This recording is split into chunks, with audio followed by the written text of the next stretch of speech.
Baik, puji nama Tuhan. Selamat malam teman-teman semua. Kita kembali lagi dalam acara Kedai Ortodoksia, bincang hangat dan santai seputar iman Ortodoksia. Pada kesempatan kali ini kita akan kembali belajar mengenai iman Ortodoks, di mana materi yang akan diangkat, yang akan dibawakan kali ini adalah bertemakan mengenai teologi kembali, yaitu eklesiologi.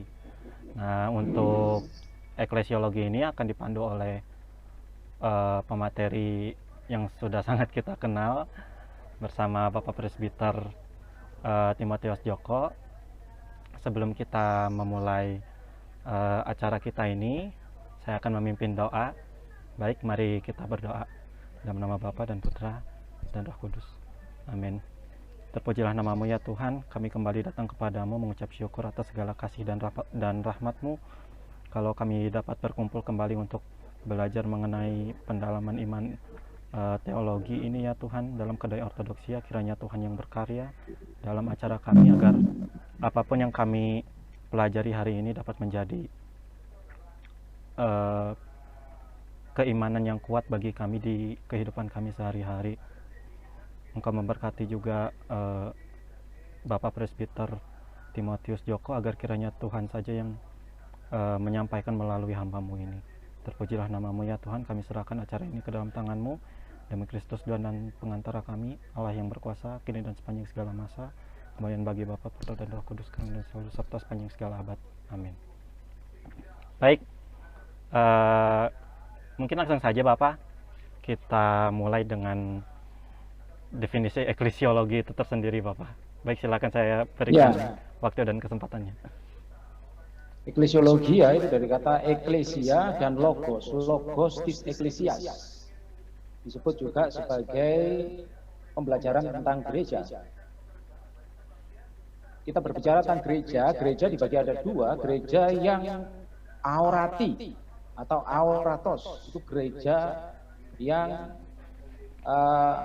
nampak, orati ya. Sedangkan yang kedua adalah aoratos, yaitu yang tidak nampak. Berbicara tentang gereja yang nampak adalah kita, dunia ini, yang kita yang masih hidup, ya, dimana gereja itu ada satu kesinambungan dengan para rasul, dan kesinambungan dengan para rasul itu disebut diadositon apostolon. Jadi yang dimaksud gereja yang nampak itu gereja yang mempunyai garis keturunan sampai para rasul. Dan sampai sekarang yang dihidupi di dalam gereja kita yang ortodoksi, yang ortodoksia. Di mana para rasul itu dilanjutkan oleh seorang yang bernama episkopos atau uskup. Jadi kalau gereja tidak ada uskup, maka gereja bukan disebut gereja yang benar. Karena gereja yang benar harus ada uskupnya, karena uskup itu adalah mata rantai kerasulan. Sampai hari ini gereja ortodoks kita yang di Konstantinopel, kita mempunyai mata rantai kerasulan, mulai dari kepatriarkan kita sekarang Bartolomeus, di mana sebelumnya adalah Patriark Dimitrius, dan dilanjutkan sampai ke Rasul Andreas. Itu adalah diadositon apostolon, yang ada mata rantai kerasulan. Ini namanya gereja yang rasulia. Dan yang kedua yang aoratos, aoratos yang tidak nampak. Gereja yang tidak nampak itu kapan?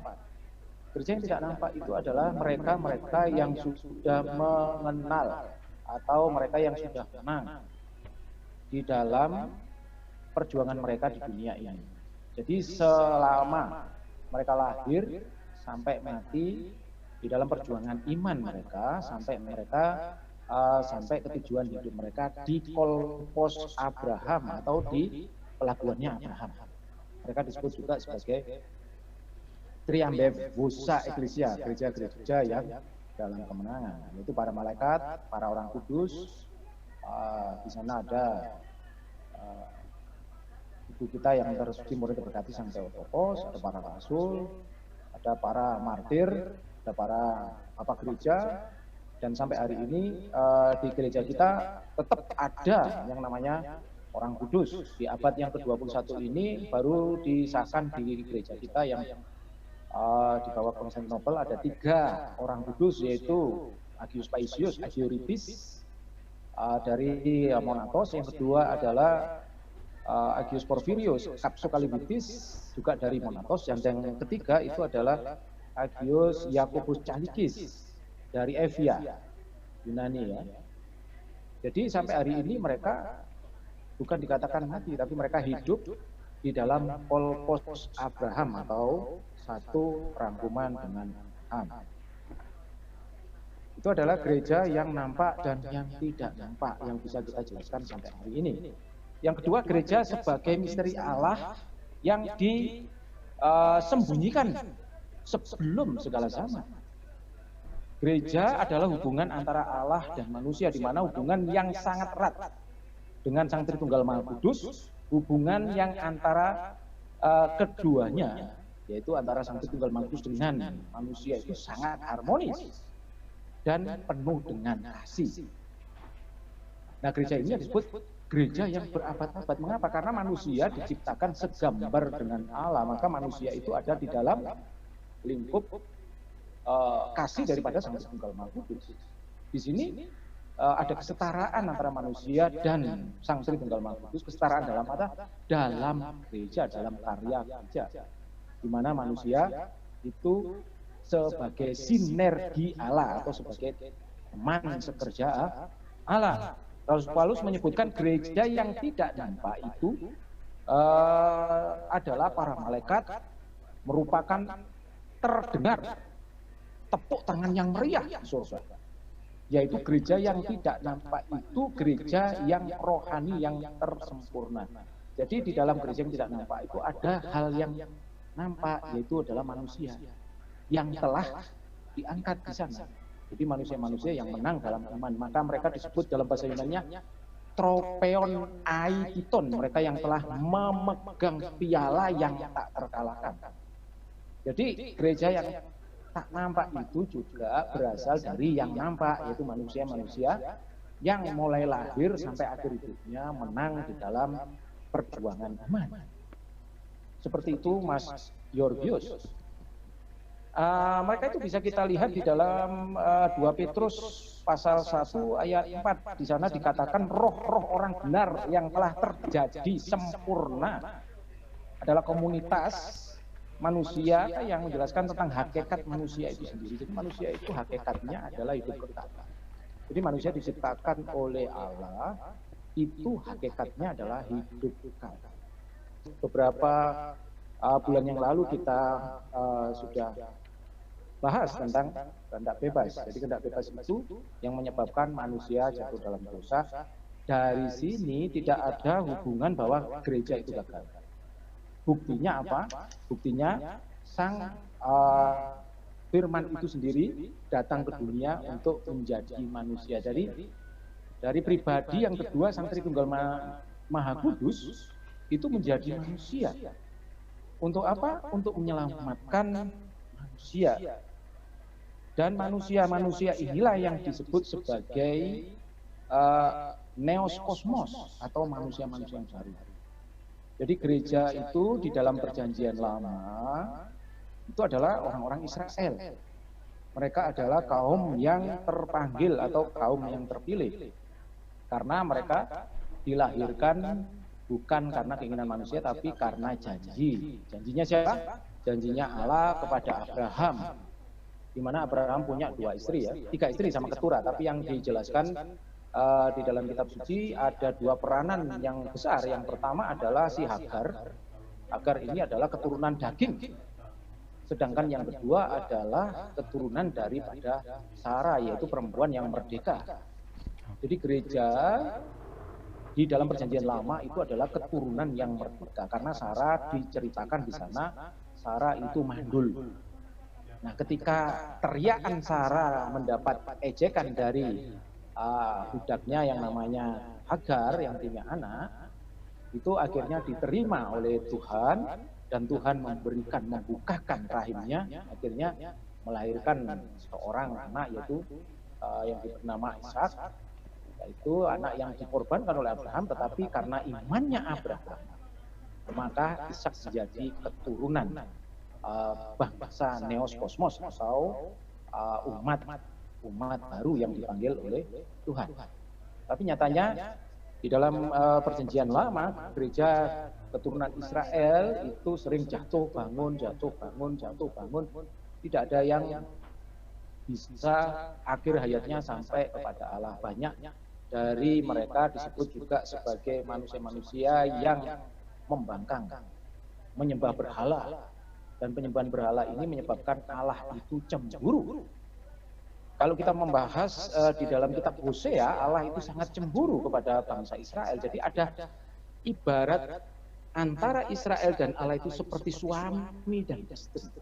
Jadi hubungan di dalam perjanjian lama, gereja dalam perjanjian lama, ibarat Israel itu istrinya Allah. Seperti Hosea, disuruh Allah untuk memperistri seorang pelacur.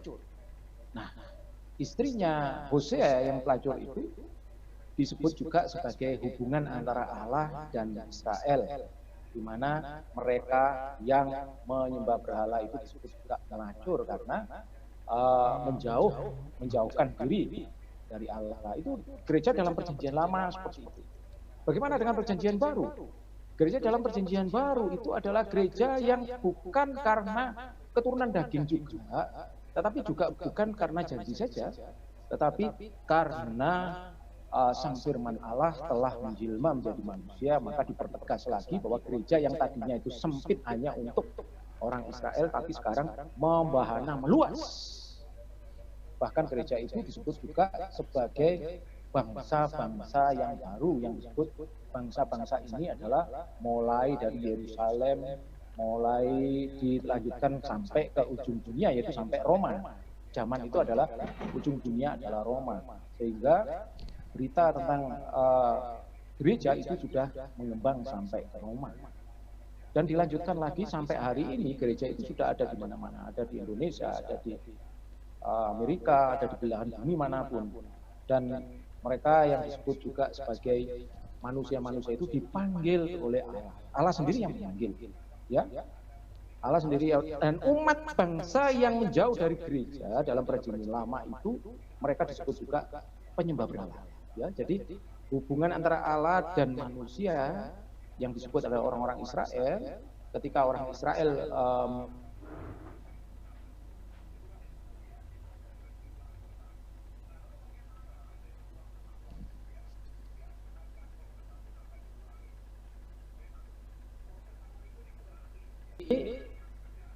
ada satu pengumuman yang disampaikan oleh Nabi Yesaya ya di dalam Yesaya 45 ayat 16 sampai 17. Di sana umat yang baru itu berpusat pada Bukit Sion, di mana ada hukum yang baru dalam komunitas yang penuh damai, dan setiap orang tidak akan berbicara dengan bahasanya sendiri atau bahasa yang berbeda.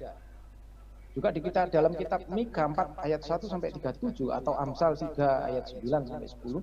Jadi gereja dari nubuatan Nabi Maleakhi juga disebutkan bahwa mereka itu sudah menjuru ke seluruh dunia.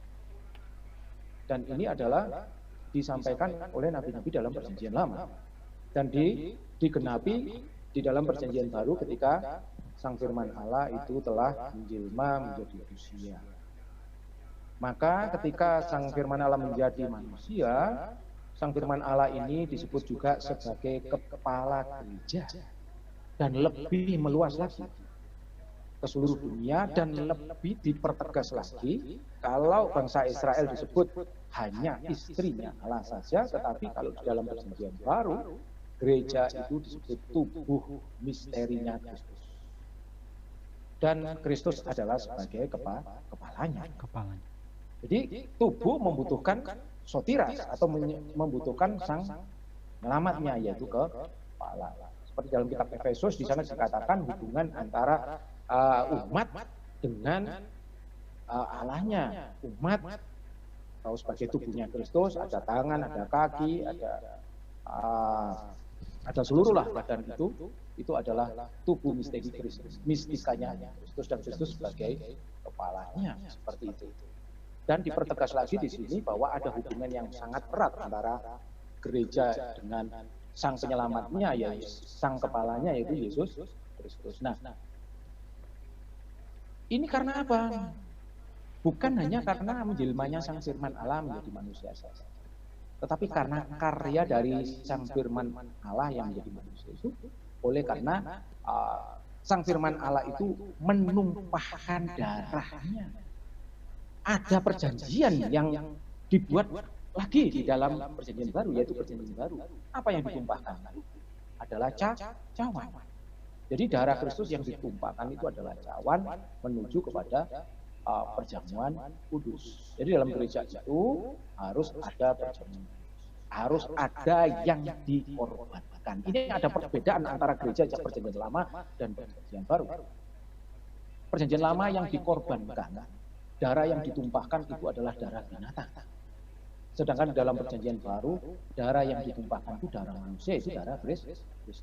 Karena darah Kristus itu menyucikan seluruh dosa daripada semua manusia. Yang karena ada tritunggal kejahatan di dalam manusia, yaitu mempercayai iblis, mempercayai kuasanya iblis, yaitu kematian, dan yang terakhir adalah senjatanya iblis adalah dosa. Nah, ini yang dihancurkan melalui penyaliban. Jadi gereja dalam perjanjian baru itu bukan hanya menyempit pada bangsa Israel saja, tapi seluruh, asalkan percaya pada Kristus, dan kedua berakar kepada Kristus, ya, berakar kepada Kristus. Kalau berakar pada Kristus berarti manusia-manusia ini harus menyatu dengan gereja. Bagaimana manusia-manusia ini bisa menyatu dalam gereja? Bahwa manusia-manusia itu harus mempelajari dengan baik dan tahu bahwa gereja itu yang mempunyai satu kesatuan dengan para rasul. Maka disebut juga gereja yang rasulia. Gereja yang rasulia itu gereja yang bagaimana? Gereja yang rasulia itu adalah gereja yang masih mempunyai hubungan dengan para rasul sampai hari ini. Seperti yang saya jelaskan tadi bahwa gereja kita punya hubungan sangat erat dengan rantai kerasulan, yaitu Rasul Andreas. Ada 12 para rasul, ya. Seperti gereja yang di Yerusalem ada hubungannya dengan Rasul Yakobus dan lain sebagainya, dan sebagainya seperti itu. Nah, bagaimana itu disebut gereja yang sejati? Gereja ortodoks yang gereja yang sejati adalah gereja ortodoks yang betul-betul ada hubungan dengan para rasul. Kalau gereja itu tidak ada hubungan dengan para rasul, kalau gereja itu tidak punya terus penerusnya, yaitu para uskup atau para patriark, karena patriark sendiri jabatannya juga uskup, maka gereja itu bukan disebut gereja karena tidak ada hubungan dengan para rasul. Bagaimana dengan tentang karya gereja? Karya gereja itu sama dengan karyanya Kristus, yaitu menyelamatkan. Karena Kristus itu datang ke dunia untuk menyelamatkan. Dan karya Kristus yang pertama adalah menjelma menjadi manusia, dan kedua itu pengorbanannya di kayu salib sampai menumpahkan darahnya yang disebut perjanjian baru yang kita bahas tadi, yaitu cawan. Dan kemudian Yesus Kristus naik ke surga. Setelah naik surga ada apa? Mengutus Roh Kudus, yaitu pada hari Pentakosta. Jadi inilah yang disebut gereja yang betul-betul mempunyai garis keturunan para rasul, tapi juga gereja yang betul-betul lahir di hari Pentakosta. Ketika Roh Kudus turun, maka semuanya dibaptis secara roh. Mereka berbahasa lidah atau glosolalia yang kita juga bahas kemarin tentang karya Roh Kudus. Salah satunya adalah memberikan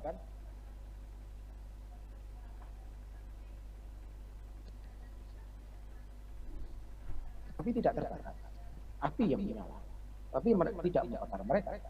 Terus ada angin yang menderu-deru, dan yang terakhir mereka berbahasa lidah atau disebut juga glosolalia. Di sini tidak membahas bahasa roh, bukan bahasa roh, tapi glosolalia dalam bahasa Yunani. Glosolalia artinya apa? Jadi kalau orang itu adalah orang Jawa, maka lidahnya adalah lidah orang Jawa. Bahasa Jawa seperti saya orang Jawa, lidah saya Jawa, logat-logat saya seperti orang Jawa. Kalau orang itu Inggris, logatnya seperti orang Inggris. Kalau itu orang Itali, logatnya seperti orang Itali. Karena ketika mereka mendapatkan kepenuhan Roh Kudus, mereka kepenuhan Roh Kudus ada dalam mereka, mereka glosolalia. Dan ketika itu Petrus berkhotbah di dalam bahasa Aramea. Dan bahasa yang diucapkan Kristus itu didengar oleh mereka yang berbagai bangsa yang ada di situ. Yang berbeda-beda lidahnya. Tetapi mereka mengerti apa yang disampaikan oleh Petrus. Dan ketika itu juga dibaptiskan ada 2.000 orang yang 3.000 orang yang dibaptiskan. Nah, inilah yang disebut lahirnya gereja yang betul-betul disebut gereja yang sejati, yang ada hubungan dengan Rasul. Yang kedua adalah kepenuhan Roh Kudus. Jadi kepenuhan Roh Kudus itu tidak harus glosolalia. Karena glosolalia itu ada dua yang sudah saya jelaskan dulu, Mas Yorgios. Yang pertama adalah glosolalia ketika turunnya Roh Kudus itu hanya sekali terjadi, tidak akan terulang kembali. Ya, sekali terjadi tidak terulang kembali dalam tujuan untuk pekabaran Injil. Semua yang datang itu percaya kepada Yesus Kristus dan mendaftarkan dirinya atau memberikan dirinya untuk dibaptis. 3.000 jiwa langsung dibaptis.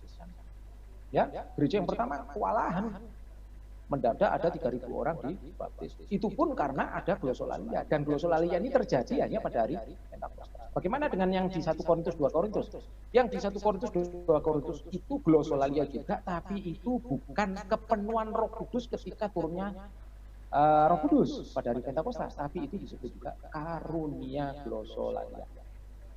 Bagaimana dengan karunia glosolalia? Karunia itu bisa disebutkan bahwa orang itu melakukan glosolalia, tapi harus ada yang menerjemahkan. Hanya untuk membangun gereja, itu untuk membangun orang-orang yang di sampingnya bahwa betul-betul ada karya Roh. Tapi di saat yang bersamaan Rasul Paulus sendiri telah membubarkan abad yang pertama juga. Sebelum abad pertama ya ini, dalam menuju abad pertama ini, Rasul Paulus sudah membubarkan. Jikalau kalian bareng-bareng melakukan glosolalia, tidakkah orang luar yang di sana menyebut kalian gila? Jadi apa yang paling berarti kalau orang melakukan mujizat dengan glosolalia? Ternyata mujizat itu lebih ditegaskan oleh Rasul Paulus daripada glosolalia. Karena kalau ada mujizat, orang itu betul-betul menerima ada sentuhan rohani, ada betul-betul karya Allah ada dalam diri orang itu daripada glosolalia. Ya, itu sudah kalau bahasa Yunani katargisi, ya katargisi itu artinya sudah dibubarkan oleh itu. Tapi muncul kembali pada abad 18 ketika gerakan Pentakosta itu sudah kembali sampai hari ini ada di beberapa mereka organisasi mereka bahwa glosolalia itu dijadikan penyembahan seperti itu. Tapi dalam bagaimana dengan gereja ortodok menanggapi glosolalia? Tetap kita katakan bahwa glosolalia terjadi sekali dan tidak akan terulang lagi pada hari Pentakosta, dan itu memang ada karunia yang diberikan oleh Roh Kudus. Tidak semua orang bisa glosolalia karena yang namanya karunia pemberian itu hanya seseorang yang diberikan kemampuan saja. Tidak semua orang mendapatkan karunia. Contohnya orang mempunyai karunia mujizat, tidak semua orang mempunyai karunia mujizat. Orang yang mempunyai karunia glosolalia tidak seperti itu. Jadi tidak terlalu dipentingkan sini. Yang dipentingkan di dalam gereja adalah bagaimana umat gereja itu menyatu dengan Kristusnya dan berakar dalam Kristusnya. Seperti itu. Karena apa? Karena keselamatan itu ada di dalam gereja. Karena gereja itu disebut tubuh Kristus. Jana Suci Agius Kiprianus mengatakan di luar gereja tidak ada keselamatan. Karena apa? Karena gereja itu disebut tubuh misteri Kristus yang erat hubungannya dengan Kristus, yang tidak pernah terputuskan oleh Kristus. Bahkan Kristus sebagai kepalanya yang selalu menyatu dengan gereja, tidak akan pernah keluar. Makanya karya gereja itu adalah memberikan keselamatan pada seluruh dunia. Bagaimana keselamatan itu? Yaitu percaya kepada pribadi Yesus Kristus, sehingga orang yang percaya pada Yesus Kristus itu akan dibaptiskan. Setelah orang dibaptiskan bukan hanya berhenti dibaptiskan saja, tetapi ada misteri yang kedua, yaitu orang itu menerima yang disebut menerima Roh Kudus dengan materai Roh Kudus, yaitu krisma. Makanya krisma di dalam gereja ortodok itu satu dengan baptisan. Satu dengan baptisan. Ketika orang itu dibaptis, dan saat itu juga setelah dibaptis mendapatkan meterai karunia Roh Kudus, yaitu di Krisma. Dan Krisma ini orang-orang sudah menerima Roh Kudus, orang itu kepenuhan Roh Kudus. Persis pada saat turunnya Roh Kudus di hari Pentakosta. Kita tidak membahas glosolalia, kita membahas tentang setelah baptisan orang menerima misteri yang namanya misteri Krisma yang kita bahas kemarin, yang dibahas oleh Romo Stefanus sangat detail sekali. Tapi bukannya saya mengulang, tapi karena ini ada hubungannya dengan karya gereja, yaitu menyelamatkan. Karena baptisan sendiri itu menyelamatkan. Mengapa baptisan itu menyelamatkan? Karena baptisan itu ketika orang itu dibaptis, itu ada misteri. Apa misterinya orang ketika dibaptis? Yang pertama, orang itu ketika dibaptis dimasukkan ke dalam air, diselamkan ke dalam air. Karena baptisan itu artinya selam. Bahasa Yunaninya baptizo, artinya saya menyelam ke dalam air. Ketika diselamkan, bahwa orang ini mati bersama Kristus. Dan ketika keluar dari air, orang ini bangkit bersama Kristus. Jadi karya Kristus itu bukan hanya ketika menjadi manusia saja, berlanjut kepada pengorbanannya. Kedua, berlanjut kepada karya kematiannya dan karya kebangkitannya dan karya naiknya surga dan mengutus rohnya yang kudus untuk datang ke dunia di dalam Kristus. Demikian juga di dalam Krisma. Krisma itu juga misteri. Juga baptisan. Baptisan misterinya apa? Baptisan itu misterinya bagaimana air itu bisa menyelamatkan. Bagaimana air itu kok bisa menyatukan orang itu mati dan bangkit bersama Kristus. Itu misteri. Nah itu gimana itu? Ya itu sudah pakem, nggak bisa diubah. Ya itu misterinya di sana di dalam baptisan. Di Krisma demikian juga. Hanya diolesi dengan minyak zaitun. Ketika di Krisma, ya, hamba Allah misalnya namanya Yorgos, ya, dimeteraikan di dalam nama Sang Bapa, misalnya kepalanya dulu, Sang Putra, bibirnya, tapi ditaruh di bawahnya bibir, karena bibir itu kadang masuk ke dalam mulut, ya, bawahnya. Artinya segenap kepalanya itu dipenuhi oleh Roh Kudus dan segala tutur bahasanya itu memproklamasikan karya Roh Kudus. Apa itu karya Roh Kudus? Yaitu mengenalkan Yesus Kristus dalam dunia. Karena Yesus ketika Yesus naik ke surga, maka Roh Kudus yang mewakili Yesus Kristus untuk mengenalkan ke seluruh dunia siapa itu pribadi Yesus Kristus, yaitu Sang Penyelamat atau Sotira. Kemudian kedua telinga, tapi diwakili oleh pipi kanan dan pipi kiri, karena kadang-kadang dimasukkan telinga, kadang-kadang masuk ke lubang telinganya, juga membahayakan. Jadi di kedua telinganya mendengarkan semua apa yang dikatakan Roh Kudus. Roh Kudus itu pribadi. Roh Kudus itu juga mengajarkan kita kebenaran melalui firman-firman Allah. Terus di dalam hati kita di Krisma, di telapak tangan segala karya. Terus paha, apa paha? Segala keindahan, karena paha itu melambangkan.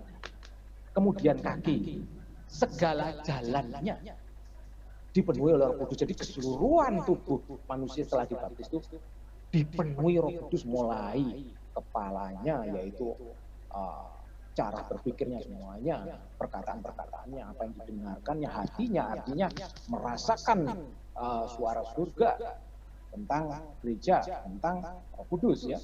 Karena yang disebut triambepsi eklesia itu juga Roh Kudus. Roh Kudus itu adalah satu kesatuan di dalam gereja.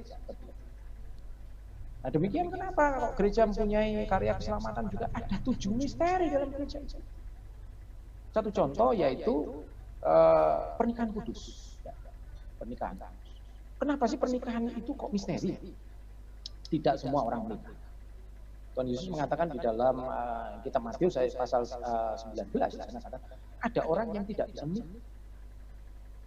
Siapa orang yang tidak bisa menikah? Ada 3 kriteria. 1, lahir karena cacat. Ya, cacat itu tidak bisa menikah. Ya, mungkin juga cacat ini bisa juga cacat tubuh, tapi juga cacat mental. Ya. Terus yang kedua adalah sida-sida. Sida-sida itu orang yang dikebiri. Di zamannya para raja dulu, para algojo yang diperintahkan oleh raja untuk menjaga istri-istri raja atau selir-selir raja, jangan sampai diperkosa oleh prajuritnya sendiri, mereka itu dijaga oleh sida-sida, adalah mereka yang dikebiri, dan si Algojo sendiri tidak akan bisa memperkosa karena dikebiri. Jadi ada orang yang dijadikan orang lain, itu di dalam Matius 19. Dan yang ketiga, ada orang yang membuat dirinya sendiri karena kerajaan Allah, itu para pertapa. Dan Yesus Kristus sendiri juga pertapa. Dia tidak menikah karena untuk kerajaan Allah. Yohanes Pembaptis demikian juga. Dia tidak menikah karena untuk kerajaan Allah. Istilahnya melajang seumur hidup. Ya, baik laki-laki dan perempuan. Karena yang disebut manusia itu adalah laki dan perempuan. Jadi yang disebut tubuh Kristus sendiri juga laki-laki dan perempuan. Ya, seperti itu. Itu adalah dalam misteri pernikahan kudus. Lalu bagaimana dengan misteri perminyakan kudus? Perminyakan kudus, lah minyak saja kok bisa menyembuhkan segala penyakit. Dulu orang kalau sakit, zaman dulu ya, itu bukan lari ke dokter, lari ke romonya untuk diadakan sakram, diadakan misteri perminyakan kudus. Supaya didoakan. Jadi perminyakan kudus itu 7 lilin, ya, 7 pembacaan epistel, 7 pembacaan Injil, dan semuanya 7. Apa itu 7? 7 itu angka 11. Jadi sempurna, yang sempurna dan yang sempurna. Jadi orang itu disempurnakan kembali kesehatannya seperti itu. Di situ ada minyak juga. Dan ada air, jadi minyak dicampur dengan air. Dan dicampur dengan anggur, ada anggur juga dicampurkan di situ. Dan setelah didoakan, baru minyaknya itu dioleskan pada mereka yang sakit dan yang sehat pun, supaya tetap sehat selama ini. Nah, minyak saja mempunyai misteri bisa menyembuhkan. Dan yang selanjutnya, yang kelima adalah pengakuan dosa. Kenapa pengakuan dosa itu disebut juga misteri? Apa alat pengakuan dosa? Alat pengakuan dosa itu petrahili. Petrahili itu adalah sampur janda yang dipakai oleh seorang presbiter, yang dimasukkan ke dalam lehernya sampai ke bawah. Itu orang kalau pengakuan dosa itu ditumpangi dengan petrahili. Hanya dengan petrahili dosa-dosa mereka bisa dihilangkan. Karena apa? Karena janji Tuhan juga kepada gerejanya, kepada para rasul, ya, apa yang kamu ikat di dunia akan terikat di surga, dan apa yang kamu lepaskan di dunia terlepas di surga. Seperti itu. Tetapi bagi si pengaku dosa itu yang menyatakan dosa-dosanya, presbiter tidak bisa mengampuni dosanya. Hanya presbiter mengatakan, terima kasih anakku, bahwa aku adalah sebagai saksimu, bahwa hanya dialah yang mengampuni dosa-dosanya. Dia yang kedua Kristus sendiri. Tetapi melalui alatnya yaitu presbiter dan petrahili. Hanya presbiter dan petrahili si pengaku dosa itu bisa diampuni. Kemudian pentabisan. Kenapa pentabisan itu juga disebut misteri? Karena pentabisan sendiri itu ada diadusi ton apostolon. Kalau nggak ada pentabisan, nggak ada gereja. Dan ingat, pentabisan tidak semua orang ditabis. Ya, tidak semua di dalam gereja itu menjadi presbiter, tidak semua menjadi diakon, dan tidak semua menjadi episkopos.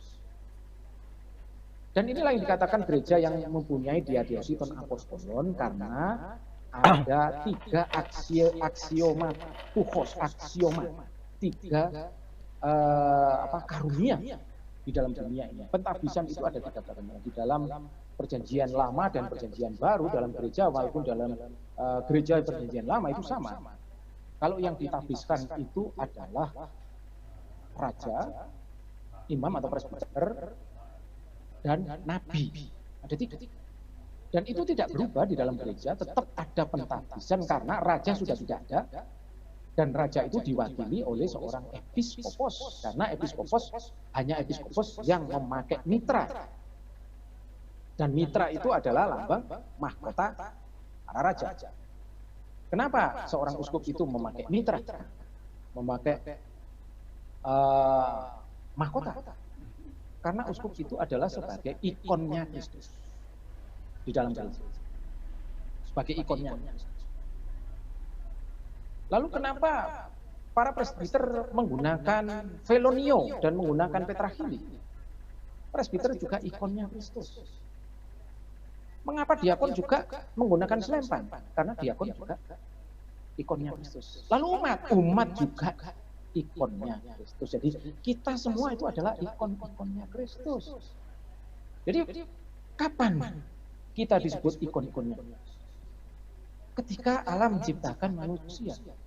Kat ikona. Jadi manusia diciptakan segambar. Dan gereja itu memulihkan kembali dari proeresis manusia, dari kehendak bebas manusia yang jatuh dalam dosa, dipulihkan melalui gereja, yaitu melalui pentabisan. Karena pentabisan itu ada 3 aksioma. Jadi kalau dulu di dalam perjanjian lama adalah raja yang ditabiskan, maka di perjanjian baru adalah seorang episkop, karena episkop itu adalah ikonnya Kristus, karena Kristus itu sebagai raja segala raja, maka episkop itu mempunyai ikon yang sama dengan Kristus. Makanya mempunyai mitra dan mempunyai tongkat. Ya, presbiter tidak memakai mitra dan tidak pakai. Itu ingat. Ya, yang kedua para imam juga menggunakan velonio dan petrachili. Itu siapa? Itu imam. Ya, karena Yesus Kristus itu juga sebagai imam di dalam kitab Ibrani. Ya, imam sebagai imam. Tetapi keimaman Yesus Kristus beda dengan keimaman di dalam perjanjian lama. Keimaman Yesus Kristus, dia yang menyerahkan, ya, korbannya itu Yesus Kristus, dan imamnya Yesus Kristus double dalam perjanjian baru. Dalam gereja kita ini double. Korbannya Yesus Kristus, yang dikorbankan itu Yesus Kristus, dan yang menyerahkan korban itu juga Yesus Kristus. Luar biasa gereja, luar biasa, luar biasa di sini gereja. Dan yang ketiga adalah diakon. Diakon itu adalah ikonnya Yesus Kristus sebagai nabi, nabi yang terakhir. Tidak ada nabi yang lain, ya, nabi yang terakhir. Karena nabi yang terakhir itu yang betul-betul adalah firman Allah yang menjadi manusia. Apa bedanya kenabian Yesus Kristus dengan nabi-nabi yang lain? Kenabi-nabi yang lain itu menunggu firman-Nya Allah, mendengar firman-Nya Allah, baru disampaikan kepada umat. Nah, kenabian Yesus Kristus, dia yang sebagai nabinya, dia yang sebagai firman-Nya, dia yang menyampaikan. Luar biasa dalam gereja seperti itu. Nah, inilah ada misteri-misteri seperti inilah yang disampaikan dalam gereja yang sudah dibahas oleh Romo Stefano. Saya hanya mengulangi karena yang dikatakan dari Jana Suci Agius Kiprianus bahwa gereja itu adalah menyelamatkan, memang gereja. Ada 7 misteri dan semuanya itu adalah untuk keselamatan manusia. Nah, yang di luar gereja ya kasihan. Ya kita harus mendoakan mereka supaya mereka masuk ke dalam gereja. Maka mereka disebut sinaksitis eklesia. Sinaksitis eklesia itu adalah kesatuan di dalam gereja. Nah, bagaimana kesatuan di dalam gereja? Kesatuan dalam gereja itu jikalau ada seorang uskupnya. Jadi kesatuan gereja itu ketika ada uskupnya.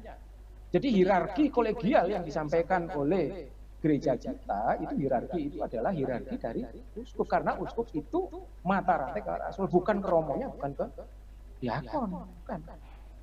Jadi tujuan gereja itu supaya satu itu harus ada uskupnya, dan uskup itu mewakili seluruh paroki-paroki atau seluruh enoria-enoria, dan enoria-enoria ini adalah anak-anaknya uskup, ya.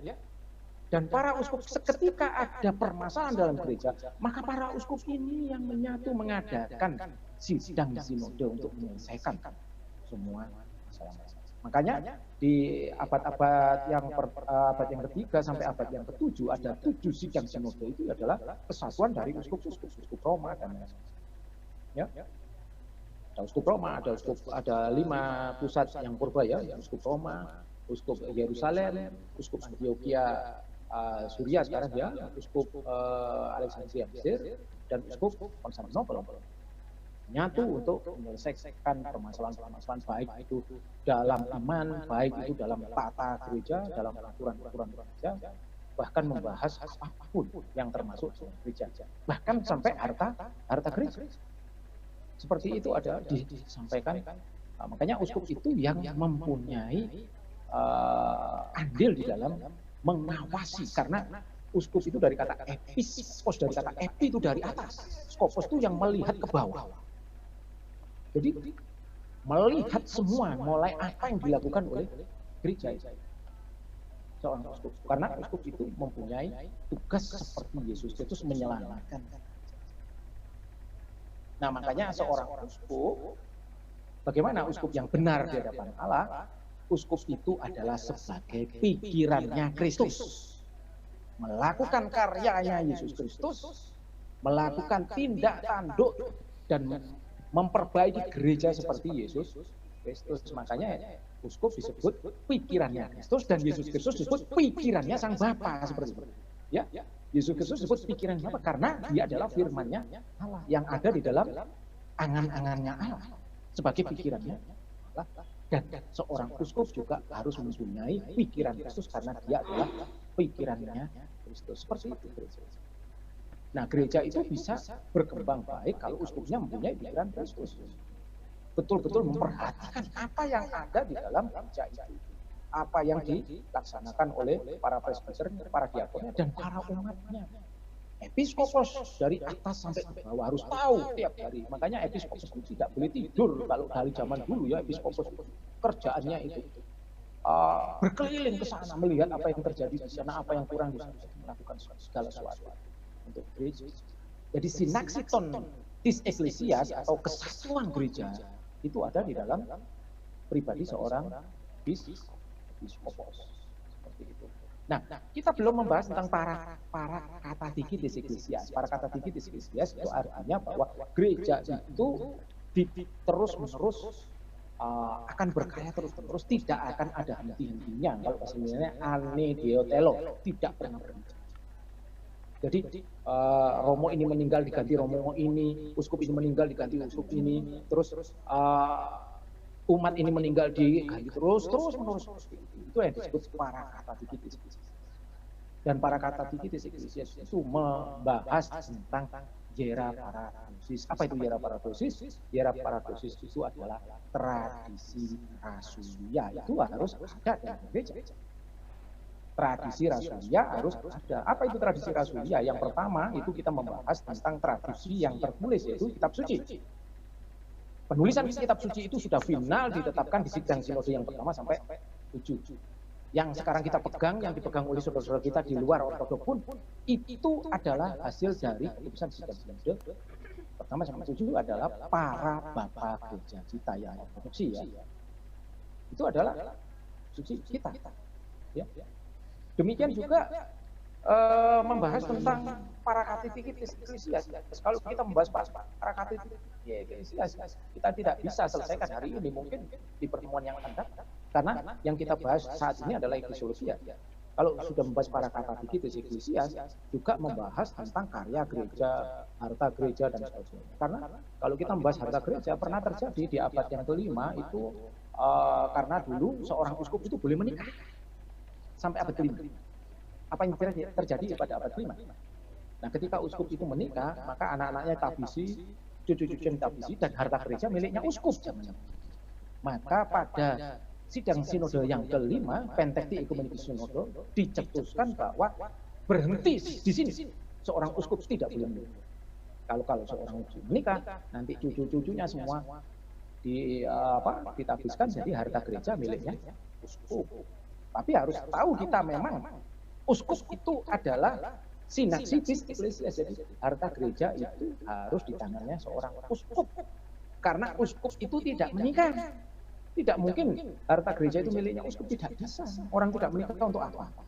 Kalau hanya untuk kepentingan diri kita, dirinya apa yang dipentingkan seorang uskup, paling hanya makan, minum, tidur, hanya untuk mengajar gereja sampai meninggal. Seperti itu. Yang disampaikan adalah firman Allah, karena seorang uskup yang sudah saya katakan tadi sebagai pikiran Kristus, maka harta gereja dipegang oleh orang uskup. Kita belajar juga dari uskup yang ada di Cyprus, ya. Beberapa bulan yang lalu saya pernah hubungan sama beberapa uskup dari Cyprus ketika saya ada di Mali.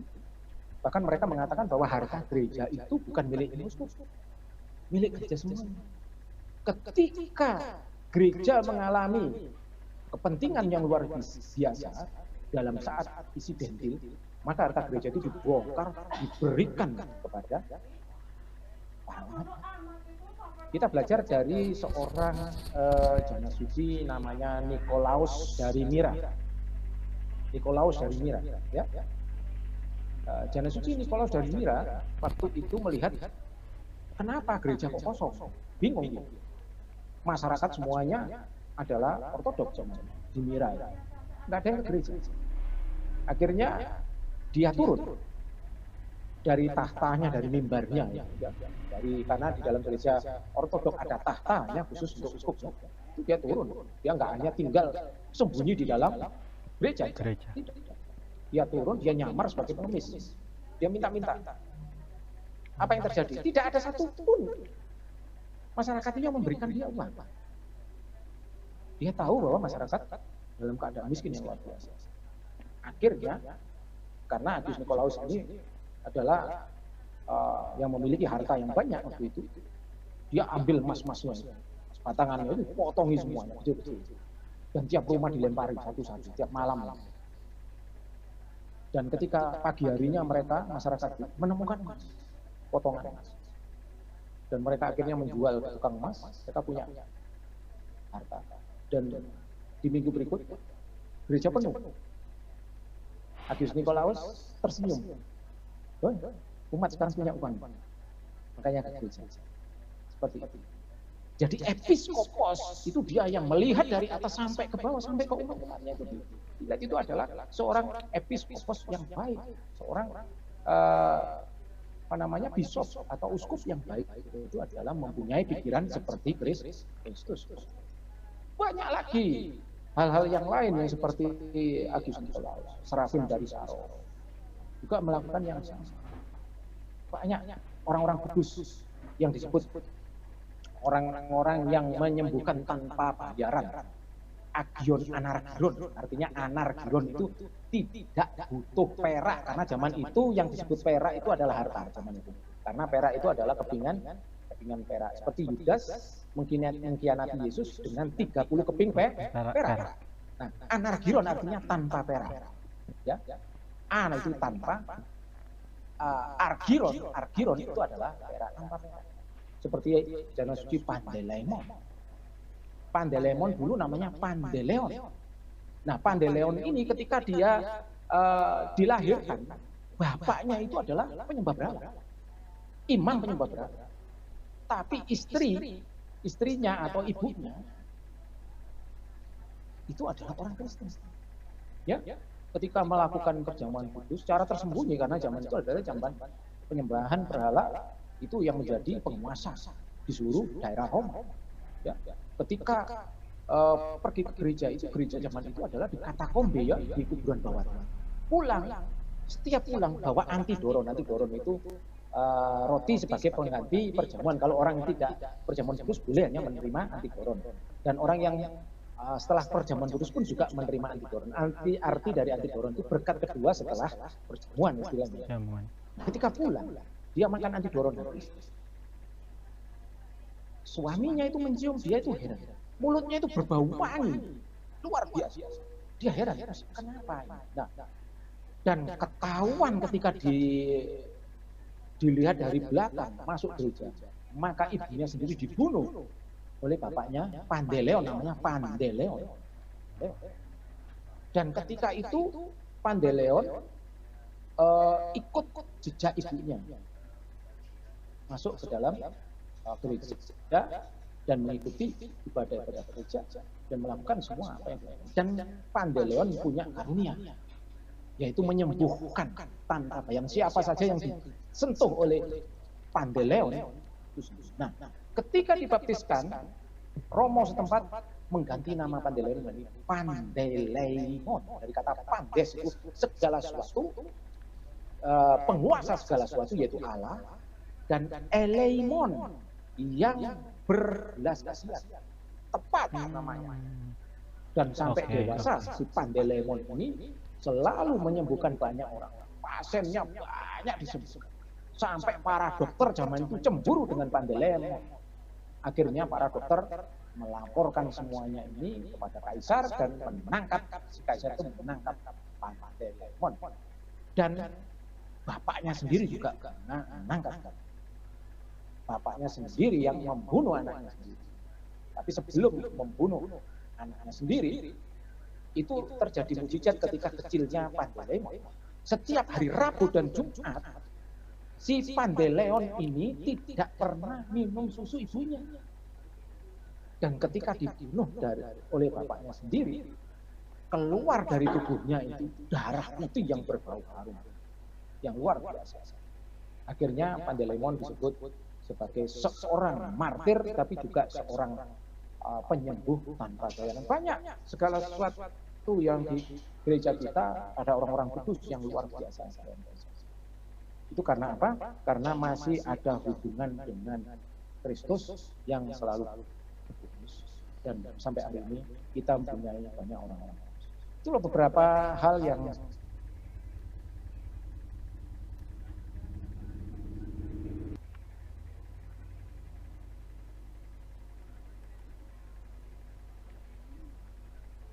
Halo Bapak, apa terdengar suara saya?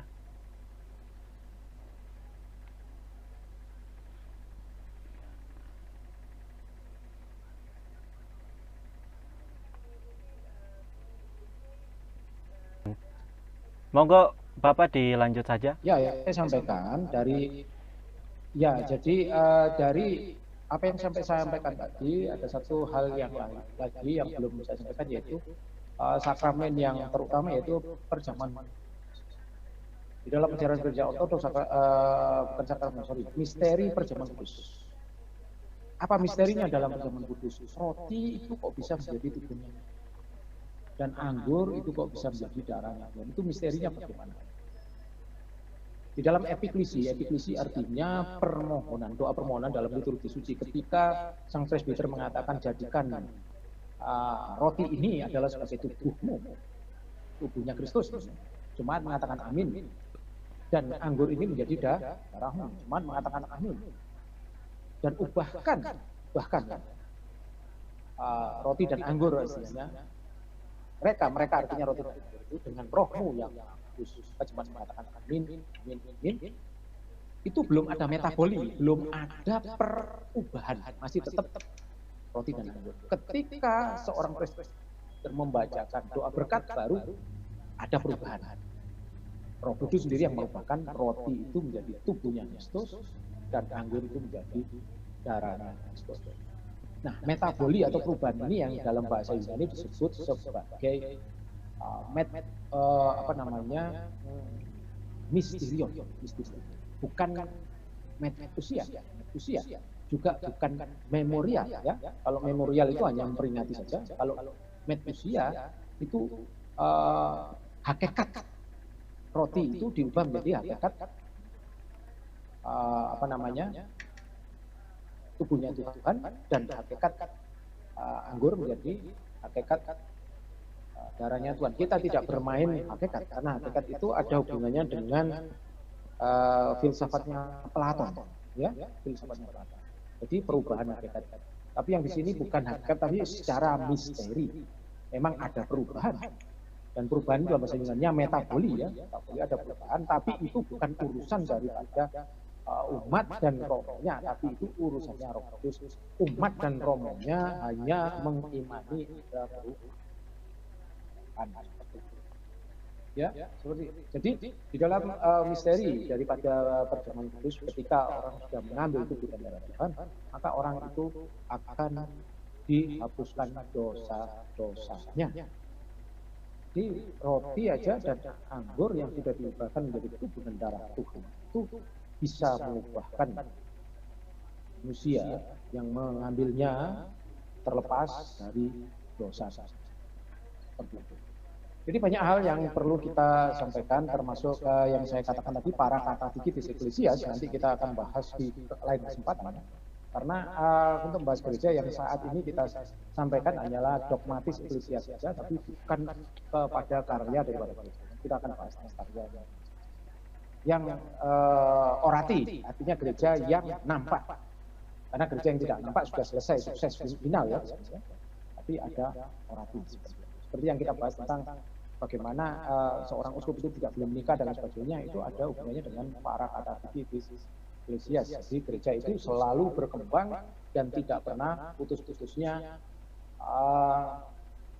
terus berlanjut, dan sampai hari ini akhirnya gereja itu juga dalam perkembangannya itu juga dalam banyak masalah-masalah yang dihadapi oleh gereja, baik menghadapi para bidat dan pengajaran sesat, juga pengajaran-pengajaran yang ada di dalam gereja yang disebut juga dengan teologi. Seperti yang kita bahas yang lalu, kita membahas tentang teologumena. Apa itu teologumena? Teologumena itu adalah teologi yang disampaikan oleh para bapak gereja atau seorang ahli teologi yang di luar daripada dogmatis gereja. Satu contoh, kita membahas tentang Justinus Martir atau Justinus Filosofos yang mengatakan bahwa spermatologos itu di luar daripada iman gereja, tapi itu pun dikatakan teologumeno karena ada hubungan dengan teologi kita, tapi itu diterima oleh gereja. Ketika diterima oleh gereja yang sudah dijadikan dogma, itu namanya teologumena. Seperti itu. Baik, Bapak. Untuk Baik. hal para katekistis eklesias, saya tidak membahas hari ini karena kita hanya membahas dogmatis. Mungkin ada pertanyaan yang disampaikan, silakan. Oke. Mungkin ada beberapa saudara kita yang mau bertanya, monggo dipersilakan. Baik, Ya, silakan. Bapak Presbiter sudah Ya, Mas Yurko. cukup untuk Mas Yurko. Iya, Bapak, terdengar Bapak. Baik. Ya, Mas Yurko, boleh Ya, ya. dibuka pertanyaan, monggo silakan. Iya, iya, Bapak. Kalau ada pertanyaan, silakan. Monggo untuk teman-teman yang ingin bertanya silahkan. Kita langsung saja ke sesi tanya jawab. Mungkin lebih baiknya langsung menanyakan saja ke pematerinya, biar kita langsung berinteraksi seperti itu. Baik Bapak, mungkin dari saya dulu pertanyaannya, biar teman-teman yang lain bisa memikirkan pertanyaannya dulu. Terkadang kalau saya berpikir Bapak mengenai episkop ya, mengapa sih ada yang ini namanya pembahasannya sangat meluas. Kalau saya berpikir mengenai episkop ini kok ada namanya patriark, terus ada archbishop, terus ada metropolitan. Nah, itu tuh sebenarnya yang membedakan apa sih Bapak?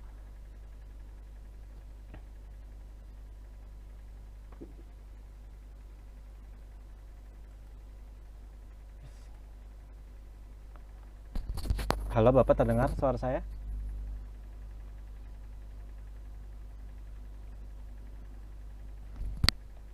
Oh, kalau untuk archbishop dan sebagainya itu tentang titel di dalam. Ya, saya dengar.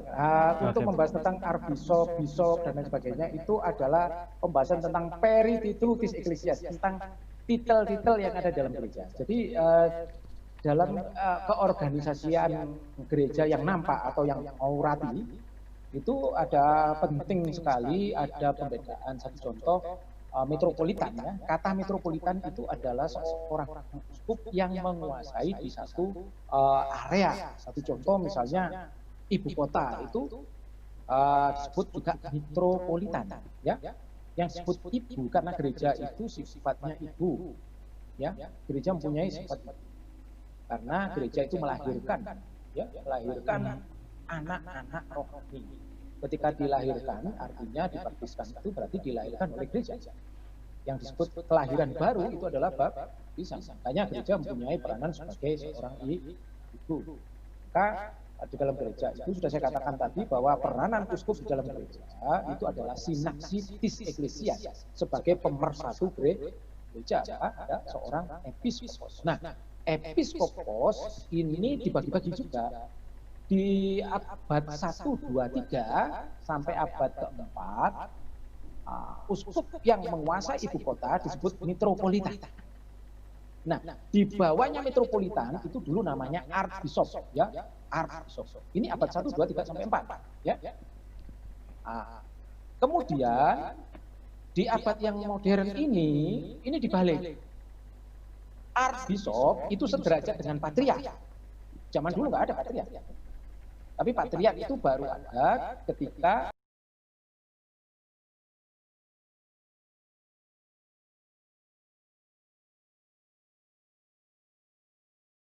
sidang ekumenis yang pertama ya, abad ke-3 menuju ke-4. Itu baru ada namanya patriark. Jadi patriark itu yang menguasai bangsa. Jadi uskup yang mempunyai wilayah satu bangsa atau lebih. Nah, menguasai bangsa atau lebih. Nah, waktu itu ada 5 kepatriarkan kan. Dan masing-masing patriark itu mempunyai metropolitan. Ini yang purba ya, yang kita bahas ini purba.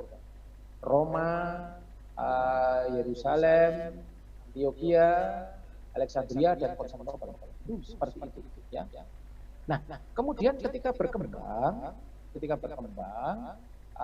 di abad yang sekarang ini, kedudukan archbishop itu sederajat dengan patriark digunakan untuk gereja-gereja yang independen.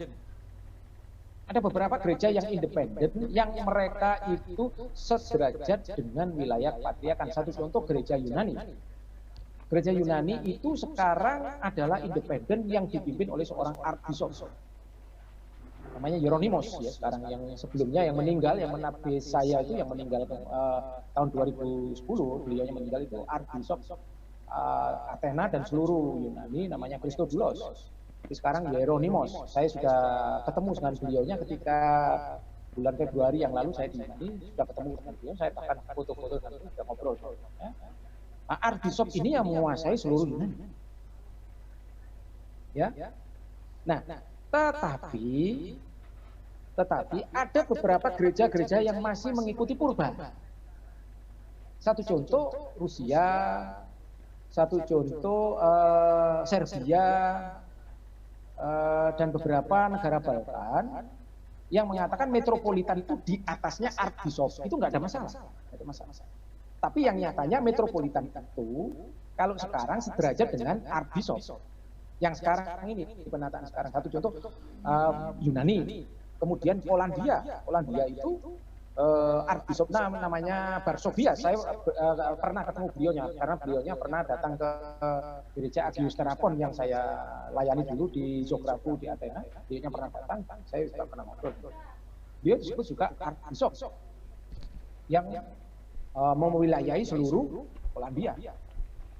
Dan sekarang ada yang baru, yaitu Albania, di mana beliaunya archbishop ini namanya Anastasius Yanulatus. Kebetulan beliaunya ini adalah dosen saya sama presbitera, dosen teologi.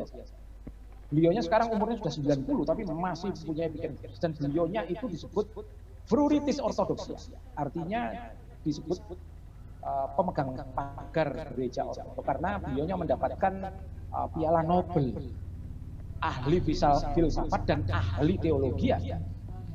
Dia dapat Nobel dari Eropa ya. Beliaunya. Dan gereja Cyprus itu juga disebut gereja independen yang dikepalai seorang archbishop. Jadi ada 2 perbedaan. Ada yang mempertahankan kepatriarkan, 5 pusat kepatriarkan, bahwa metropolitan itu adalah sederajat dengan kepatriark. Ya. Tapi ada yang mengikuti abad modern, archbishop itu sederajat dengan patriark. Ada beberapa, dan itu tidak ada masalah karena yang dibahas di sini adalah seorang uskup itu adalah yang saya katakan tadi sinaksi eklesias, yang pemersatu gereja, ya, pemersatu gereja, atau disebut juga sebagai pikiran Kristus, dan Kristus sebagai pikirannya Allah, seperti itu. Ya, Jana Suci Yohanes Chrysostomus juga mengatakan hal yang sama. Mengambil dari beberapa ayat-ayat yang suci, kita bisa memberikan referensinya kalau saya pertanyaan seperti itu. Jadi seperti itu Mas Joko, di dalam metropolitan sendiri, di bawah metropolitan itu ada beberapa uskup-uskup yang bisa ditabis oleh seorang metropolitan. Tapi pentabisan seorang uskup tidak boleh hanya 1 uskup, harus minimal 2 uskup. Boleh Oke. 3 uskup, boleh 10 uskup, boleh 20 uskup. 20 uskup hanya untuk mentahbiskan 1 orang Uskup. seperti Oke. itu. Karena pentahbisan para rasul itu harus penumpangan 2 atau 3 para rasul, itu ada di dalam kisah para rasul. Nah, ayat-ayat seperti itu. Ya. Jadi pentahbisan uskup itu dibutuhkan 2 paling sedikit dan lebih, ya, 2 atau 3. Oke, Bapak. Yaitu tentang Ritutis Ecclesias, tentang titel-titel dalam gereja. Demikian juga di dalam sistem kepemerintahan para presbiter. Presbiter itu juga ada proto-presbiteros. Apa yang disebut proto-presbiteros? Proto-presbiteros itu adalah ketua dari romo-romo yang menikah. Nah, ini harus tahu. Ketuanya itu namanya proto-presbiteros. Istilahnya kepangkatannya lebih utama. Tapi tidak harus dikatakan ketua atau dikatakan sebagai vikaris, tidak bisa. Itu haknya uskup. Tapi kalau hanya ketua dari para presbiter yang lain, hanya sebagai kepangkatan yang terakhir dalam kepangkatan dari presbiter. Demikian juga presbiter yang tidak menikah. Yang tidak menikah itu diketuai namanya arkimandrit. Ya, ketua. Dan tidak harus arkimandrit itu sebagai vikaris.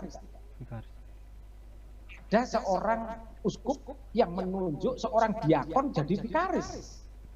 Ada. Oke. Tidak harus tidak harus arkimandrit seperti itu. Nah, demikian juga di dalam titel-titelnya diakon. Diakon itu yang pertama, diakon yang pertama itu namanya arkidiakon. Itu yang pertama. Biasanya boleh pakai salib. Tapi itu pun harus ada blessing dari uskupnya. Nama blessing dari uskupnya itu namanya Vicky, ya. Vicky itu sejenis blessing dari uskup untuk para presbiter dan kepangkatan-kepangkatan. Itu namanya Vicky. Nah, seragamnya bagaimana? Kalau misalnya seragamnya seorang arkimandrit itu dia pakai wajikan. Itu namanya epigonatio. Oh, yang kotak Juga itu ya, Bapak? Iya, yang kayak kotak yang kebalik itu ya. Ya, oke. Dia juga pakai salib. Terus dia pakai topi monakos yang ada topi presbiter yang ada kainnya, ada kalimanya, ada penutupnya. Iya, iya. Seperti kerudung. Seperti itu. Itu namanya arkimandrit. Tapi kalau proto presbiter nggak pakai itu, hanya topi biasa, topi presbiter, salib dan epigonatio. Itu kelihatan dalam seragam. Nah, arkidiakonos betul pakai selempang tapi juga pakai salib. Nah, itu bedanya. Itu nanya perit, itu titel dalam ya, seperti itu. Tapi Bapak, saya mau bertanya lagi lanjutan sih. Kalau kan tadi kan dijelaskan bahwa ketika ada seorang presbiter yang hendak diangkat menjadi seorang episkop, itu tuh harus ditumpangi tangan oleh minimal 2 episkop. Nah, ya. Itu kalau misalnya misalkan nih ecumenical patriarchate mau mengangkat seorang bishop, nah yang menumpangkan tangannya itu tuh patriark sama patriark dari Rusia misalnya, bisa enggak sih Bapak? Boleh. Oh, boleh. Sudah saya katakan tadi, bahkan 10 uskup pun boleh. Karena patriark dari negara lain itu juga pangkatnya uskup. Oke. Patriark itu disebut sebagai titel saja. Ketua dari para uskup, katakan seperti itu. Nah, demikian juga metropolitan. Metropolitan itu ketua dari para uskup, karena di bawah metropolitan itu ada archbishop. Ini yang purba ya. Iya. Nah, kalau yang modern dibalik dari archiepiskopos, di bawahnya ada metropolitan gitu. Oke. Ya. Nah, ini ada sistem yang beda. Di Yunani sistemnya beda dengan yang ada di Rusia, di Serbia. Karena Serbia, Rusia, Yerusalem itu menggunakan ritme yang lampau. Dengan ini modern. Tapi tidak ada permasalahan, itu hanya permasalahan titel saja. Misalnya kalau dari pihaknya Konstantinopel dan Yunani misalnya menggunakan archiepiskopos itu sederajat dengan patriark, sedangkan yang di Yerusalem misalnya metropolitan sedangkan enggak, itu hanya permasalahan titel saja. Jadi ada beberapa memang ada perbedaan sih, tapi sebenarnya itu nggak berbeda, itu sama intinya. Oke, Bapak. Begitu ada pertanyaan seperti ini, saya bisa memberitahukan. Bahkan misalnya ada satu dari kepatriarkan, misalnya ada seorang uskup yang mau ditabiskan. Patria nggak usah ikut pun nggak apa-apa. Kan ada metropolitan yang lain. Kan ada juga archbishop yang lain. Oke. Bisa untuk menumpangkan. Bahkan uskup istilahnya yang diperbantu. Ada uskup yang diperbantukan namanya Paneriotatos ya. Itu adalah di bawahnya metropolitan. Jadi satu metropolitan dia punya 10 uskup misalnya. Nah, uskup ini hanya uskup-uskup yang diperbantukan, tapi tetap ketuanya adalah metropolitan. Uskup-uskup ini tidak bisa memberikan satu keputusan di dalam gereja tanpa seizin metropolitan. Seperti itu. Demikian juga archbishop mempunyai banyak metropolitan. Satu contoh di Cyprus. Ada satu archbishop tapi banyak metropolitan. Demikian juga di Albania ada satu archbishop banyak metropolitan. Dan di bawah metropolitan juga banyak uskup-uskup yang lain, misalnya uskup membantu seperti Paneor atau seperti itu. Oke, Bapak. Ini ritme yang baru ya, ada ritme yang lama, yang istilahnya metropolitan lebih tinggi dari archbishop. Ini archbishop di bawahnya arkipiskop. Oke. Di bawahnya arkipiskop ada uskup pembantu arkipiskop seperti itu. Oke, Bapak. Seperti itu, Mas Yosto. Ya. Kita lanjut Bapak ke pertanyaan selanjutnya. Jadi ini ada pertanyaan dari Mas Christian. Dia tidak sempat tulis di kolom komentar, tapi dia tulis di WA saya, Bapak. Ya, tapi dia sedang mendengarkan juga, Bapak. Jadi ya, begini, Bapak. Ini pertanyaan dari Mas Christian. Apa pandangan gereja Ortodoks tentang banyaknya gereja-gereja di masa kini? Gereja-gereja di masa kini. Bagi gereja Ortodoks di masa kini kita tidak membahas tentang gereja, karena hubungan gereja itu sudah saya bahas yang tadi, karena yang disebut gereja itu ada sinaksiton apostolon, ada sinaksiton episkopon, ya. Ada kesatuan dengan para rasulnya, ada diadositon apostolon, ada mata rantai rasulan. Nah, di luar sana kalau mereka mengatakan gereja ya silakan saja. Tapi permasalahannya, apakah mereka ada mata rantai dengan rasulan?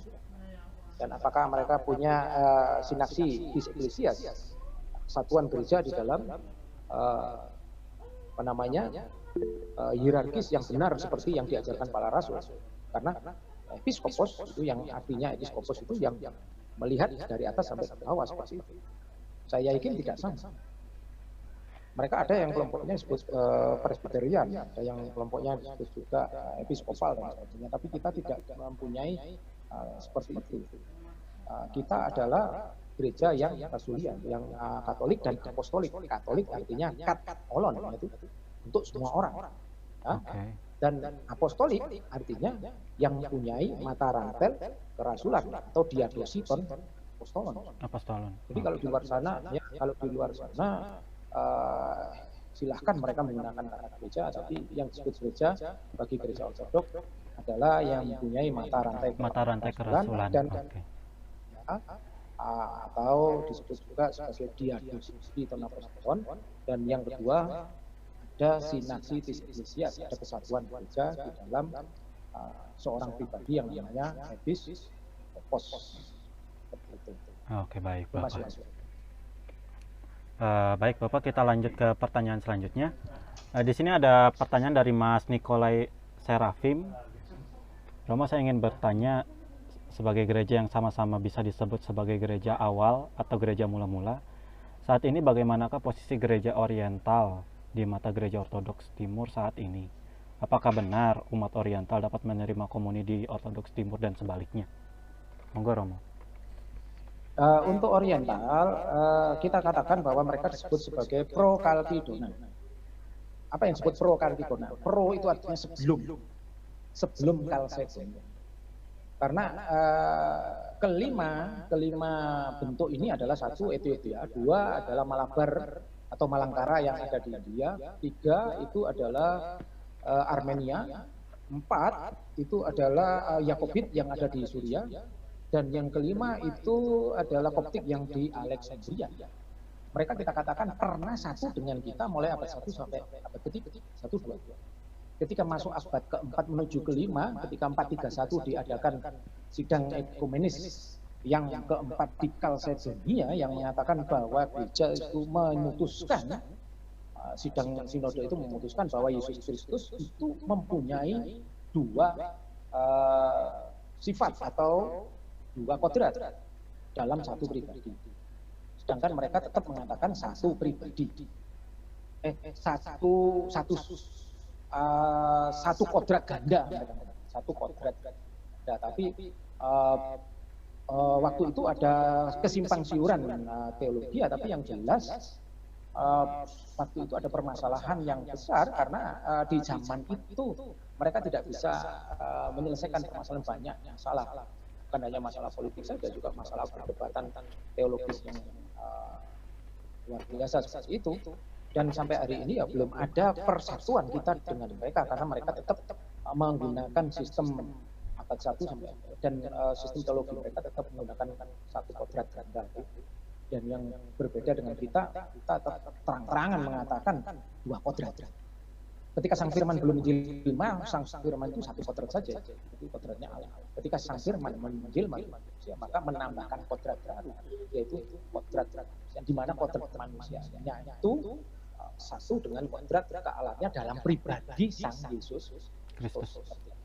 Di mana dua kodrat dari diri Sang Yesus Kristus itu, yang pertama dijadikan adalah ahoristos, tidak berpisah, satu menyatu tidak berpisah, dan yang kedua itu adieros, tidak bisa dibagi dua, itu tetap satu di dalam diri Sang Firman Allah yaitu Yesus Kristus. Yang ketiga adalah adieretos, tidak bisa dibagi, ya, tidak adieretos, ya. Atrektos yang ketiga, atrektos itu artinya bahwa pribadi sang bukan pribadi kodrat dari kemanusiaannya tidak bisa mempengaruhi kodrat keilahian. Demikian juga kodrat keilahian tidak bisa mempengaruhi kemanusiaannya, masing-masing mempunyai kehendak bersama di dalam diri Sang Firman Allah yaitu Yesus Kristus. Terus yang terakhir adalah asintos, tidak bersentuhan. Mengapa tidak bersentuhan? Karena Allah dan manusia itu berbeda, ya. Tetapi dua-duanya menyatu dalam diri Sang Man. Yang ditos itu ada perihorisis. Artinya perihorisis apa? Bahwa kedua kodrat dari Sang Firman Allah itu yang artinya tidak bisa terbagi walaupun satu, tidak bisa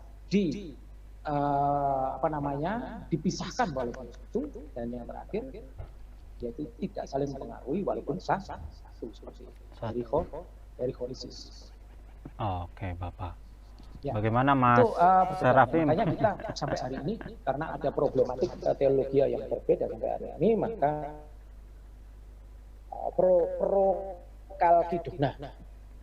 Prokalkidona. Saya tidak mengatakan Oriental lagi tidak. Prokalkidona. Mereka adalah saudara kita yang satu dengan kita abad 1, 2 sampai ketiga. Prokalkidona. Kita lebih sangat menghargai, lebih sangat sopan mengatakan kepada mereka karena mereka disebut prokalkidona. Kita tidak mengatakan Oriental.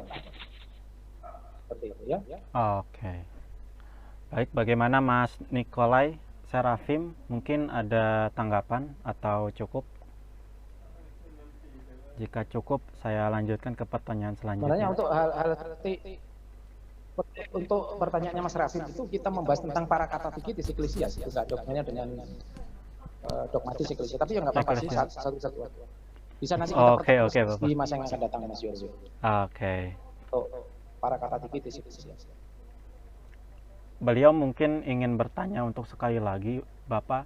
Ini kalau untuk interkomuni itu bagaimana ya? Apakah diperbolehkan mungkin ya?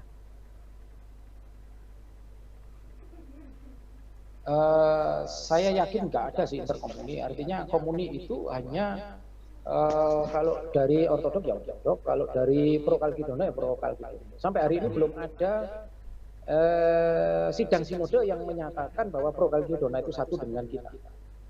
Belum ada. Oke. Belum ada sidang sinode sampai hari ini. Sampai hari ini. Jadi kalau interkomuni dan lain sebagainya itu saya katakan parataksi diseklesias. Parataksi artinya penyelewengan kepada kedudukan gereja.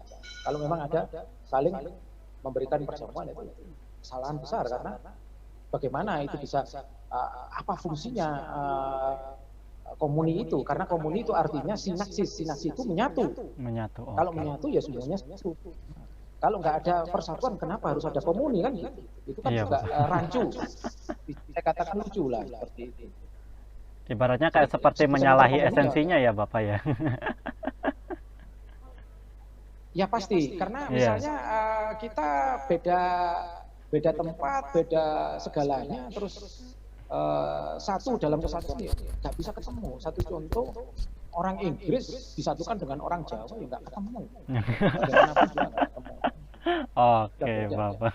Berbeda. Baru bisa ketemu kalau satu paham misalnya, satu komuni atau satu pemahaman atau satu sinaksi diseklesias, satu kesatuan dalam Kristus. Oke, Bapak. Saya kira cukup sih. Eklesias yang bisa saya katakan enotis, kesatuan di dalam enotis atau sinaksis itu satu, sama. Baik, Bapak. Oke. Saya lanjutkan ke pertanyaan selanjutnya ya, Bapak. Silakan. Romo, apakah benar bahwa gereja adalah Israel baru? Apa pendapat yang mengatakan ada pendapat yang menyatakan bahwa gereja bukan Israel baru tapi cabang dari Israel dan dasarnya dari Roma 11 ayat 24. Ini pertanyaan dari Mas Rafael Simon. Betul, dua-duanya betul itu sebenarnya. Di dalam Roma itu disebut juga Israel yang baru, yang artinya dicangkokkan dengan Israel yang lama. Seperti itu. Tapi ingat bahwa gereja di sini ada eksistensi daripada penjelmaan dari Sang Firman Allah yang menjadi manusia. Israel sendiri menolak ketika Yesus Kristus datang ke ke Yerusalem, apa yang dilakukan? Pertama diarak-arak Hosana dan sebagainya. Ketika ditanyai apakah kamu punya kekuasaan seperti Salomo, tidak. Akhirnya ditolak. Justru disalibkan oleh mereka. Bagaimana Israel itu bisa dikatakan Israel yang sejati? Israel yang sejati justru Yesus Kristus, itu Israel yang sejati.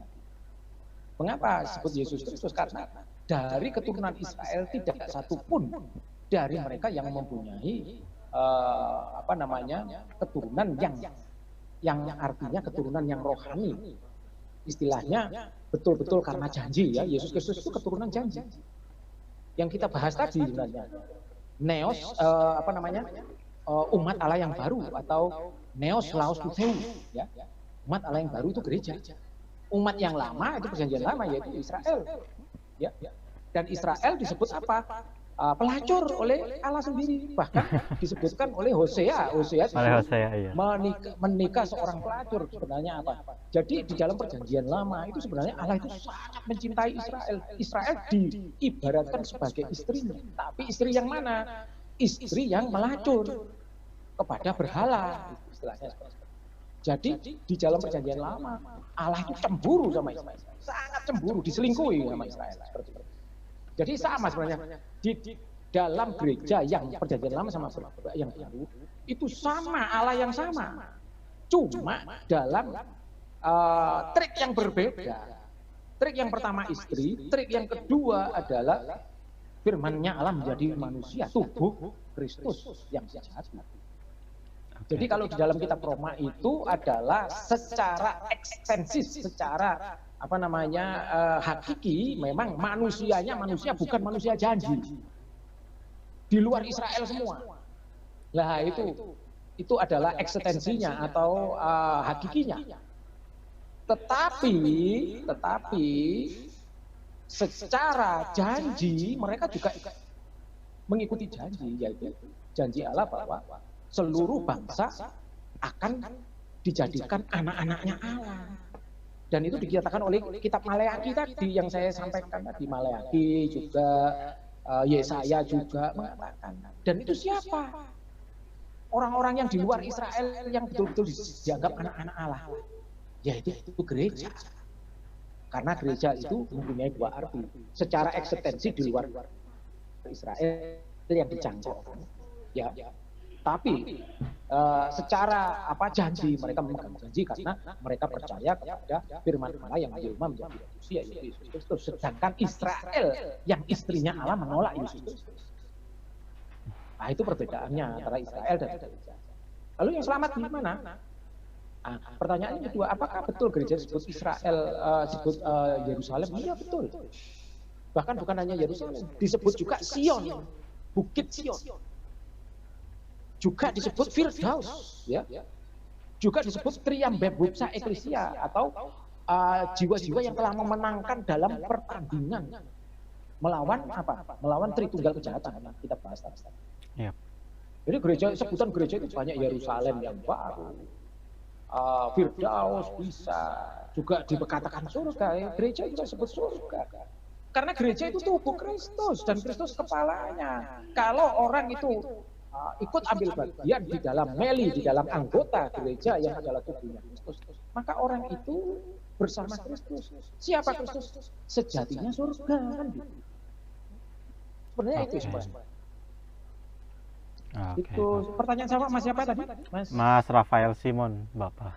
Iya, Mas Rafael Simon, ya seperti itu Mas Rafael. Sebenarnya sebutan surga itu juga Yerusalem baru. Nah, surga itu apa? Surga itu gereja. Ya. Karena apa? Dikatakan tadi oleh 1 Petrus 1 ayat 4 tadi. Bahwa sebelum segala dunia diciptakan, para malaikat dan manusia-manusia ini adalah satu dengan Sang Tritunggal Maha. Itulah gereja. Kenapa manusia disebut juga gereja? Karena diciptakan segambar dan serupa dengan Sang Tritunggal Maha Kudus. Apa bukan gereja? Apa itu bukan surga? Surga. Sederajat dengan Sang Tritunggal, saya katakan tadi. Tapi dalam karya, bukan secara eksistensi, bukan secara hakiki. Kalau hakiki ya beda. Yang satu pencipta, yang lainnya adalah ciptaan. Nah, gitu. Malaikat juga gitu. Yang satunya adalah ciptaan, yang lainnya adalah pencipta. Allah adalah sang pencipta, yaitu Sang Tritunggal Maha Kudus. Intinya itu, Mas. Mas apa itu tadi? Mas Rafael. Mas Rafael, ya. Iya, Bapak. Baik, Mas Rafael juga cukup jelas sih, Bapak, mengenai penjelasannya. Ya, terima kasih. Terima kasih Mas Rafael sudah bertanya, juga untuk Mas Nikolai Serafim. Tidak terasa kita sudah ada di penghujung acara. Sebelum saya menutup acara ini, saya mengucapkan terima kasih kepada semua teman-teman yang hadir turut ambil bagian dalam acara ini. Puji Tuhan, kita sudah belajar mengenai seri teologi dari eklesiologi ini. Semoga dapat menjadi bekal dalam iman ortodoksi kita. Terima kasih juga kepada Bapak Presbiter sebagai pemateri untuk hari ini. Semoga Tuhan memberkati. Terima kasih, ya, Mas. Sebelum saya menutup acara ini, saya memohon kepada Bapak Presbiter untuk memimpin kita dalam doa. Monggo. Kemuliaan bagi Sang Bapa, Sang Putra, Sang Roh Kudus, sekarang panjang segala kami. Kemuliaan bagimu ya Allah kami, kemuliaan bagimu ya Raja Surgawi, demi roh kebenaran. Yang hadir segala tempat, semuanya segala sesuatu atas semuanya segala yang baik, setelah hidup. Datanglah dan tinggallah dalam kami, sabiskanlah kami dari segala kenajisan. Dan selamatkanlah jiwa kami yang maha baik. Allah Maha Kudus yang kuasa, Sang Bakal Maha Kudus, kasihlah kami. Allah Maha Kudus yang kuasa, Maha Kudus yang Bakal Maha Kudus, kasihlah kami. Allah Maha Kudus yang kuasa, Sang Bakal Maha Kudus, kasihlah kami. Ini bagi Sang Bapa, Sang Putra, Sang Kudus, sekarang ya Sang Tritunggal Maha Kudus, kasihlah kami ya Tuhan, ampunilah dosa. Ya bagi namakanlah pangeran kami, ya sama suci kunjungilah kami, sempurnakan kelemahan kami, Tuhan kasihlah kami. Dan bagi Sang Bapa, Sang Putra, Sang Kudus, sekarang panjang. Bapa kami yang di surga, dikuduskan namamu, datanglah kerajaanmu, jadilah kehendakmu di bumi seperti surga. Berikanlah kami makanan kami yang secukupnya, ampunilah kami yang kami kesalahan kami. Berikan juga mengampuni orang bersalah pada kami, jangan membawa cobaan, tapi lepaskan kami dari si jahat. Karena Kau mempunyai kerajaan dan kuasa, Sang Bapa, Sang Putra, Sang Kudus, sekarang panjang segala. Amin. Bapa surgawi, kami mengucapkan syukur dengan acara malam hari ini yang betul-betul luar biasa. Kami membahas tentang rahasia akan firman-Mu, yaitu gereja yang Kau sudah siapkan di sebelum segala zaman Engkau sudah siapkan gerejamu ya Tuhan. Kami mengucapkan syukur kami hari ini menyatu di dalam gerejamu yang Engkau siapkan sebelum segala zaman. Siapkan Tuhan, kami mengucapkan syukur. Kami berdoa juga saudara-saudara kami yang ikut ambil bagian dalam pembelajaran ini Tuhan, Kau berikan mereka berkat yang mulia, semakin diberkati, semakin mulia, memuliakan-Mu, semakin mengenal akan gereja-Mu, semakin berkembang di dalam gereja-Mu yang satu, yang kudus, bersifat katolik dan apostolik, yang secara merata dan secara rasulia. Kami berdoa juga untuk Mas Yorgo yang telah memandu acara ini sebagai moderator, juga sebagai pembawa acara. Tuhan berkati segala karya-karyanya, segala masa depannya Engkau kami serahkan kepadamu, juga Kau berikan pasangan yang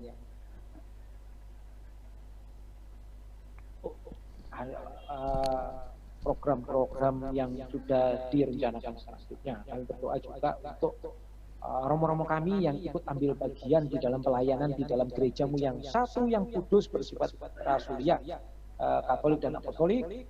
Kau bertambahkan mereka berkat di dalam pelayanan. Kau berikan kesabaran, Kau berikan kekuatan di dalam mengajar umat-Mu yang ada di Indonesia ini.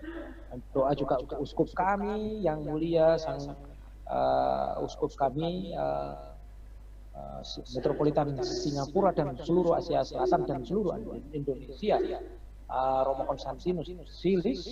Kau berikan juga kesehatan, panjang umur dan kekuatan, membina gereja-gerejamu yang ada di Asia Selatan termasuk di Indonesia. Kami sampaikan doa kami yang belum sempurna ini, kami sampaikan ke dalam tangan kuasa Allah. Kemuliaan bagimu ya Allah, kami bagimu, kiranya Sang Kristus Allah kami melalui permohonan kami pada Sang Theotokos dan yang selalu yang doa permohonan dari para rasul yang termulia Petrus dan Paulus, doa permohonan dari Yohanes Chrysostomos, doa permohonan dari yang Saintus kakek Yoakim Hana, Jana Suci Georgius Tropeophorus, Jana Suci Nikolaus dari Mira, dan semua orang-orang. Terima kasih ya Tuhan, terima kasih. Kemuliaan bagi Sang Bapa, Sang Putra, Sang Roh, sekarang dan selalu sepanjang segala abad. Amin. Amin. Terima kasih Mas Amin. Yoko. Terima kasih Bapak. Baik, dengan demikian saya tutup acara ini. Terima kasih semuanya. Sampai jumpa di acara Kedai Ortodoksia minggu depan. Bincang hangat dan santai seputar iman ortodoks. Baik, Tuhan memberkati. Amin.